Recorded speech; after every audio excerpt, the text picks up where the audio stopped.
ஏன் இதை நம்ம கடைபிடிக்கிறோம்னா, இதுவும் நம்ம தலைவர் நம்மளுக்கு சொல்லி கொடுத்துட்டு போனதான்.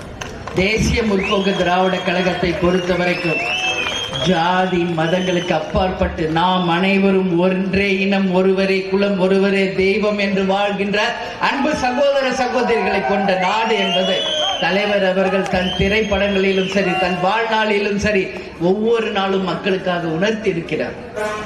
இந்த கலாச்சாரத்தை உருவாக்கியதும் நமது கேப்டன் அவர்கள். அந்த பாங்கு ஓதுகிறப்ப அது எவ்வளவு பெரிய கூட்டமா இருந்தாலும் தலைவர் பேச மாட்டார். எதுக்குன்னா அவர்களுக்கு, அல்லாஹ் அவர்களுக்கு நாம் செலுத்துகின்ற மரியாதை. இன்னைக்கு கேப்டன் செய்த பிறகு இன்னைக்கு அத்தனை தலைவர்களும் இதை ஃபாலோ பண்றாங்க. அத்தனை தலைவர்களும் இன்னைக்கு ஃபாலோ பண்றாங்க. அதுக்கு முன்னாடி இது இல்ல. இது மாதிரி தன் வாழ்நாள்ல ஒவ்வொரு விஷயத்தையும் உதவி செய்யணும், சாப்பாடு கொடுக்கணும், மதங்களை மதிக்கணும், மக்களை மதிக்கணும், இறைவனை மதிக்கணும், எல்லாமே அவர் ஒரு வழிமுறைப்படுத்தி மக்களுக்கு இப்படிதான் நாம வாழ்க்கை இருக்கணும் சொன்னவர் தலைவர் நமது கேப்டன் அவர்கள். அதனாலதான் இன்னைக்கு எல்லாரும் மனித நேயத்தோடு நாம் அனைவரும் ஒற்றுமையாக இருந்தால் இன்னைக்கு இந்தியா தான் உலகத்திலேயே வல்லரசு நாடாக இருக்கும் என்பதில் எந்த மாற்று கருத்தும் இல்லை. அதே போல 2026 உறுதியாக தெய்வத்தின் ஆசீர்வாதத்தோடும் தலைவரின் ஆசீர்வாதத்தோடும் மக்கள் ஆதரவோடும் நிச்சயம் நாம் மகத்தான வெற்றி பெறுவோம் என்பதை இந்த நேரத்தில் சொல்றோம். அது மாதிரி இப்ப நான் பேசிட்டு இருந்தேன் கரூர் நிகழ்ச்சியை பத்தி. 2 பக்கம் தப்பு இருக்குப்பா, இதுதான் உண்மை.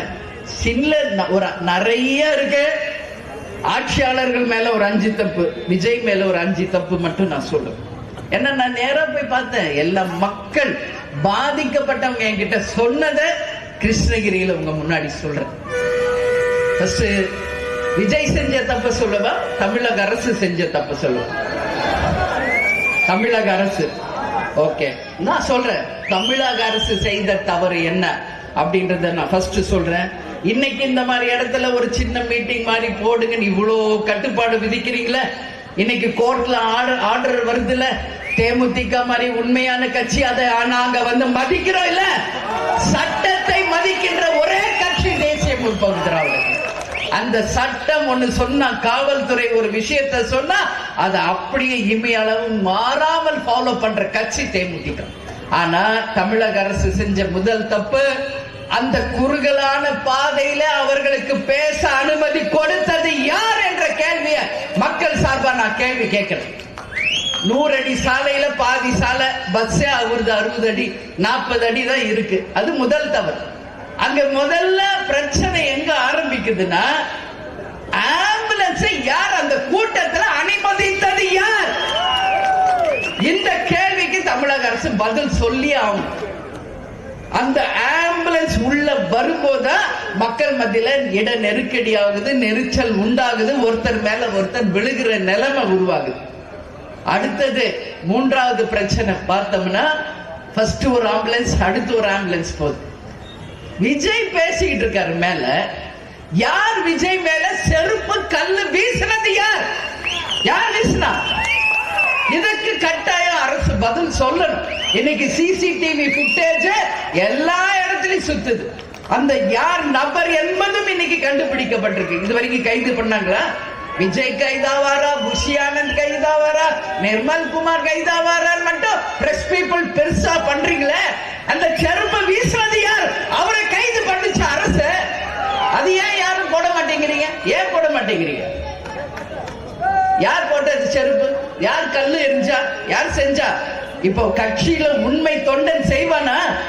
அந்த மாதிரி விஜயை விரும்பி அந்த கூட்ட விஜய் மேலக்க போடுமா? அப்ப செய்தது யார்?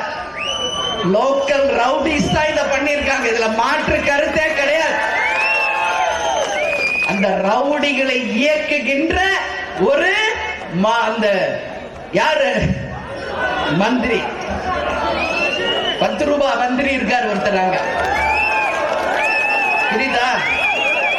நான் எப்ப போனாலும் விஜய் பாட்டா பாடிட்டு போயிட்டாரு, நான் வசனமா பேசிட்டு தான் வந்திருக்கேன் இது வரைக்கும். இன்னைக்கு தமிழ்நாடுல எல்லா இடத்துக்கு தான் போனாரு. கரூருக்கு வர்றப்ப மட்டும் ஏன் பிரச்சனை? என்ன பிரச்சனை? நான் சொல்றேன், பக்கா பிளான், பக்கா ஸ்கெட்ச் போட்டு தூக்கிருக்காங்க. இதான் உண்மை. பக்கா பிளான். உண்மை இல்லைன்னு யார் உண்மை ஒரு நாள் வெளியே வரும். புரியுதுங்களா? இது 4வது. 5வது, அந்த கூட்ட நெரிச்சலை கட்டுப்படுத்த காவல்துறையே கிடையாதுங்க. இதுதான் உண்மை. இன்னைக்கு போய் பேசுறாங்க. யூசுவலா 20 பேருக்கு ஒரு காவல்துறையை வைப்போம், 50 பேருக்கு ஒருத்தர் அங்க எக்ஸ்ட்ரா போர்ஸ் கொடுத்து 20 பேருக்கு ஒருத்தர் நிப்பாட்டம் சொல்றாங்க. நம்ம எல்லாரும் பார்த்தோம்ல, விஷுவல்ஸ் பார்த்தோமா இல்லையா? அந்த நம்ம ட்ரோன் ஷாட்ஸ் காமிக்கிறாங்க. எங்கேயாவது காவல்துறை பிரவுன் ட்ரெஸ் போட்டு நிக்கிறாங்களா சொல்லுங்க? ஏன் காவல்துறை அங்க போல? இன்னைக்கு ஆட்சியாளர்கள் வர்றாங்கன்னா திருச்சியில இருந்து கரூர் வரைக்கும் ஒரு 10,000 போலீஸ் ரோட்ல நிப்பாட்டுறீங்க. ஒத்த ஆள் வர்றதுக்கு 10,000 போலீஸ் ரோட்ல நிக்கிறாங்க. நான் பார்த்தேன் அன்னைக்கு. ஏன் இன்னைக்கு லட்சக்கணக்கான மக்கள் கூடும்போது ஏன் காவல்துறை செயலில் இருந்து நின்னது என்ற கேள்விக்கு தமிழக அரசு மக்களுக்கு பதில் சொல்லணும். கண்டிப்பா சொல்லணும். இது மாதிரி இன்னும் பல்வேறு இருக்கு. நான் 5ஓட முடிக்கிறேன். அதே மாதிரி விஜய் செய்த தவறு நான் சுட்டி காட்டணும். கண்டிப்பா விஜய் குறித்த நேரத்தில் அங்க வரவே இல்லை. இது முதல் தவறு விஜய் செய்தது. ஏன் வரல? உங்களை பார்க்க காலையில 9 மணில இருந்து மக்கள் நிக்கிறாங்கல்ல, சாப்பிடாம தண்ணி குடிக்காம வெயில்ல குழந்தை குட்டிய தூக்கிட்டு பொம்பளை பிள்ளைங்க நிக்கிறாங்கல்ல ரோட்ல. அந்த பொறுப்பு உங்களுக்கு வேண்டாமா? நீங்க வீட்டுல இருந்து கிளம்புறதே தனி பிளைட்ல தான் வரீங்க. அதுவும் 11 மணிக்கு தான் வீட்டுல இருந்தே கிளம்புறாரு. அவன் தப்பு அது. இப்ப பாருங்க, 7 மணிக்கு நம்ம வருவோம்னா 7 மணிக்கு வந்து நிற்கும். அதான் தேமுதிக. நீங்க 3 மணிக்கு சொல்லுங்க, 3 மணிக்கு முதல் ஆள நம்ம நிற்போம் இல்லையா? கேப்டன் 155 படம் நடிச்சிருக்க. மேக்கப் போட்டு வித் காஸ்டியூமோட 9 மணிக்கு லொகேஷன்ல இருக்கணும்னா முதல் ஆள் ஹீரோவா கேப்டன் தான் நிற்பார். முதல் படத்துல இருந்து கடைசி படம் வரைக்கும் அப்படிதான். தலைவர் விருதுகிரி வரைக்கும் அப்படிதான். சகாப்தம் வரைக்கும் கூட அப்படிதான் இருந்தார். கடமை உணர்வு. நம்மளுக்காக ஒரு ப்ரொடியூசர், ஆர்டிஸ்ட், சினிமா எல்லாரும் வெயிட் பண்றாங்கன்ற உணர்வு. 5 நிமிஷம் லேட்டான குண்டிலன் பண்ணுவாரு வீட்டுல எல்லாரையும்.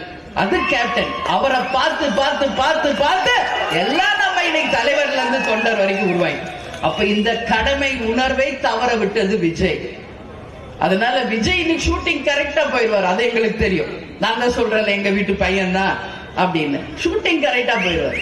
ஆனா இப்பதானே அரசியலுக்கு வந்திருக்கிறார். இப்பதான் முதல்ல வெளியே வர்றாரு அவரு.